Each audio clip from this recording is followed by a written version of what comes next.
Hey all, Michael here. This is part three of a series of trading tools. And what I'm going to review here is, in my opinion, one of the better trade journaling types of software out there. We've really come a long ways over the last 10, 15 years in what we're able to do. I remember way back when I first started trading, it was a notebook. Eventually, it went into Excel, and I tried to create something, and then it was always a pain in the butt to keep going. But it was very critical and very useful to keep trade journaling because of the psychological edge that it gives me, or it has given me. Those that journal well tend to do much better in the market. Okay? It's because you have a better understanding of what you've done in the past. Areas, if you're able to identify where you're going wrong, and areas that your strength is, and refocusing your efforts on the areas of your strength. So, as I mentioned in the Green Goose blog, my go-to tool for trade journaling is TraderSync. There's others out there. They're good. They're both free and they're paying. You get what you pay for. I mean, the free versions are always limited, a little bit limited. If you pay a little bit, you can get into something that has some pretty good and very nice, robust features. TraderSync itself has a free version. It's totally okay, and as long as you're using something, that's what I recommend. So what this video is just kind of a review of TraderSync itself, some of the features and benefits that you might have, and then how I use it. Now, I do not recommend anything unless I actually use it in my trading. So this is one of my go-tos.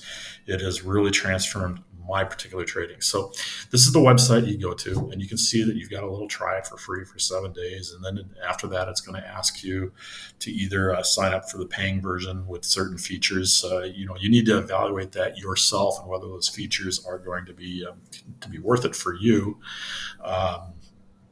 It was for me. I mean, I do pay an annual fee for it, and I find it useful. Others may not. But the point of the matter is just use something. Use some kind of trade journaling. This is a good one.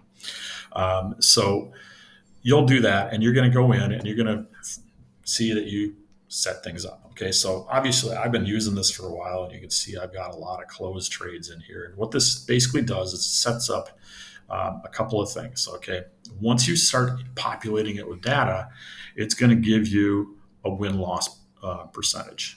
And you can see everything that I do generally in both in back testing and forward testing is I'm pretty damn close to that fib ratio of 61.8%.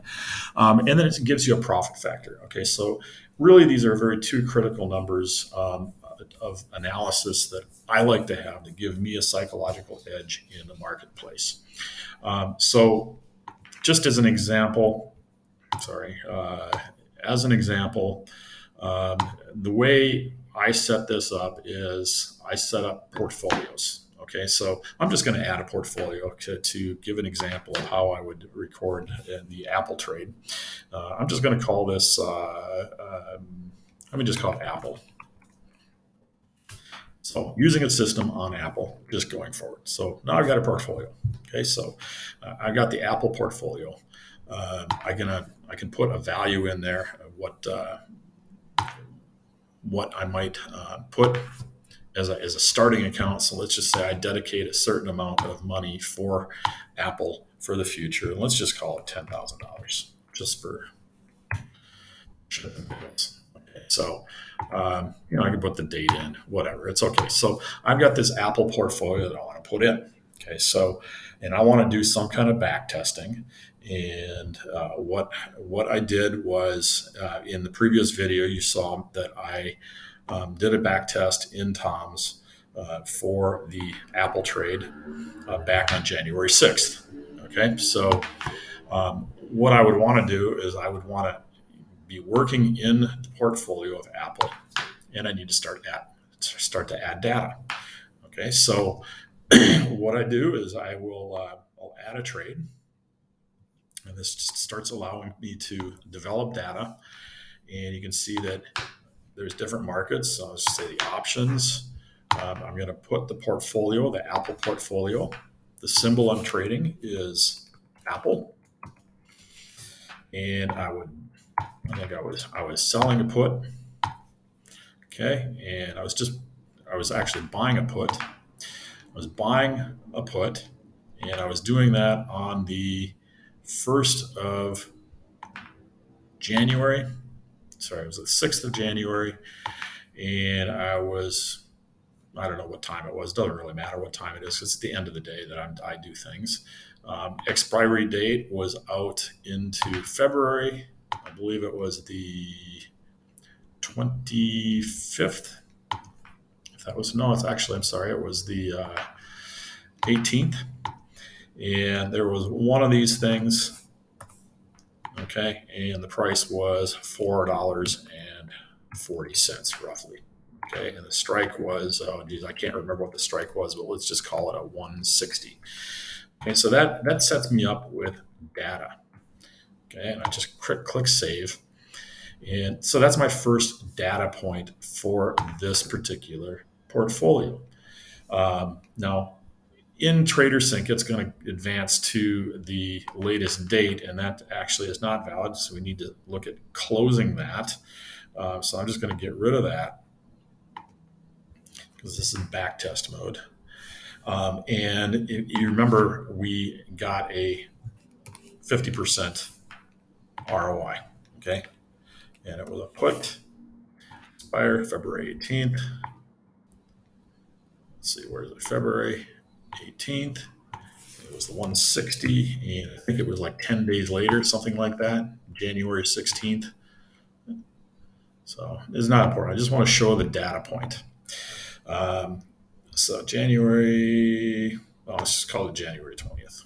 Time really doesn't matter. It was 1, and we got about a 50% ROI. So it would be $6.60. You can throw the commissions in there. So I personally pay 25 cents a contract or $1, whichever is. If I do one contract, 25 cents, I'm going to pay $1 commission. Okay, if I do 5 contracts for 25 cents, I'm going to pay $1.25. So in this case, I would have paid $1 commission and $1 commission on the way out. So in that ad. So what I like about this is you can actually do setups. Okay, so SSL system. It allows you to start developing data for the future. And if you have any mistakes, you can start adding mistakes. Like I have one mistake that is fairly common. I hate doing it, but if I take a look at one of my personal major mistakes, it's early exit. Exit too early. I also have another one that's SSL. And if there was a mistake, you do, or another big mistake that I'll make is order entry mistake. Okay, so you're able to track these things when you develop this big data set. Okay, so this would be a closed trade, and then you have basically your first data point on whether that was a win or a loss. And obviously, just one win is you're going to have a 100% win-loss ratio, and your profit factor is going to be whatever your profit was. So it's 220 minus the $2 in commission you paid, so it's 218. You start adding trades, and you're going to start developing a profit factor. So I use this as a way to gain a psychological edge. Okay, so I mentioned in my first video that I did a lot of testing this over the weekend on a system that I've had in development on the 15-minute chart of the 15-minute chart of the let's see, where is it? Okay, well, it just does 15-minute chart. Okay, and of some currencies. So I did this back test a little earlier. So this is another system I have on currency, which is a daily. It's a daily system, and you can see that my entry is only on the pound Swissy, the Euro CAD, the Kiwi yen, and I believe I have the Aussie dollar. Okay, so I use this only on the daily system, and I took that signal at very categorical system. So this particular system right now, I'm in forward test. My win-loss ratio is actually really, really, really good. It's 70.73% with a profit factor of 1.8. This gives me a psychological edge, but it also allows me to go in and do an analysis of the currencies to say, okay, is this particular symbol on this particular system, is if I eliminate it, would I have actually a better rate? Okay, so I can start doing sorts to understand what is a if there's anything I need to exclude. Okay, so I was also on Kiwi, Japan, pound, Swissy, Aussie dollar, and then I believe was one other one. It was the Euro CAD. There we go. Okay, so now you can see that it's still the same because these are the only things that I'm trading in here. So I mean, you can do this as stocks. You have Apple, Facebook. You combine them all with a single system, but you start excluding others. So what would happen if I, for example, excluded EuroCAD from this? Okay. If I exclude EuroCAD from this, my win-loss ratio actually goes up to 75.86% and a profit factor of 2.48. So the question now is well, okay, maybe I did need to do a little extra testing. Maybe it might be beneficial to me to actually exclude that particular asset. Maybe it might be a system that you might have, like for example, the SSL system. My particular system, if I do the test on Facebook, Apple, NVIDIA, and one other, and I look at the whole win-loss ratio and I exclude one of them, I see it go up. It allows me to say, okay, I need to exclude that. Okay, so again, it gives me the psychological edge to say, yes, that system is good. Yes, I think that it's worth it for me to forward test that particular system based on the rules that I've established for that particular thing. So, and this is actually a case where I am going to exclude what I just talked about, which is the EuroCAD. But I need to add some other ones. Okay, so this is just something that I do. So there's other things. You see this a lot with our swing trading results.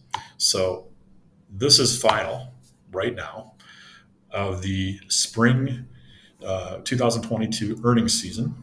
The portfolio that we do for our course these are the results. Okay, so the results for that particular course were 65.71% win-loss ratio, and we had a profit factor of 2.84. Okay, we had two final plays last week that were announced.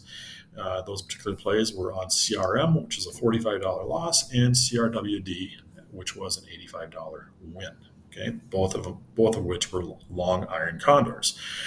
I can also sort this and say, okay, well, wait a minute. What would happen if,